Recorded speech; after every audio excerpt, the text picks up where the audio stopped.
Assalamualaikum warahmatullahi wabarakatuh. Mohon izin, mohon maaf Bapak Wakil Gubernur, Pak Kadis PUPR Aceh.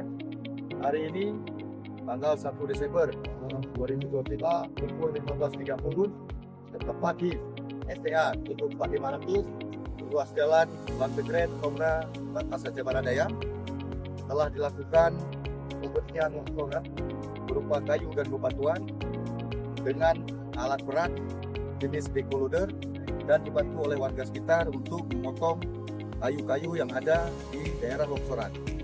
Nah, berikut pekerjaan yang sedang kami laksanakan, Bapak.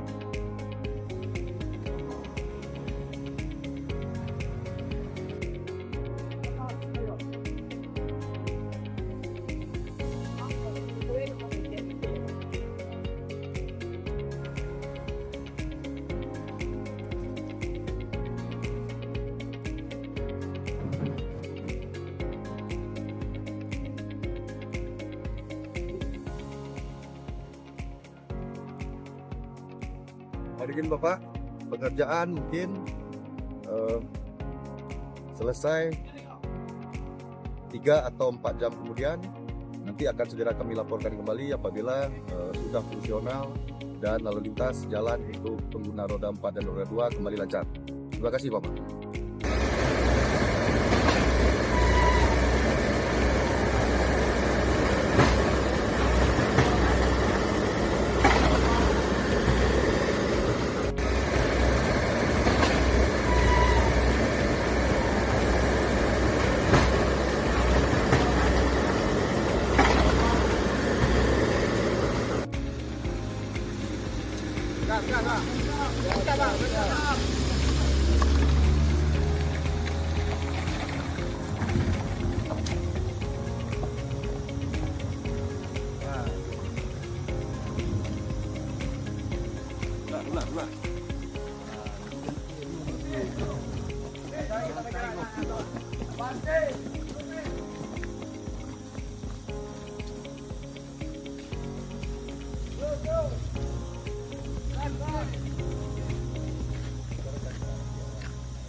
Jalan dari Gayo Luwes ke Abdia sudah mulai agak luas di SCA 73 kalau nggak salah tadi. Jalannya udah agak lebar, nggak sempit lagi.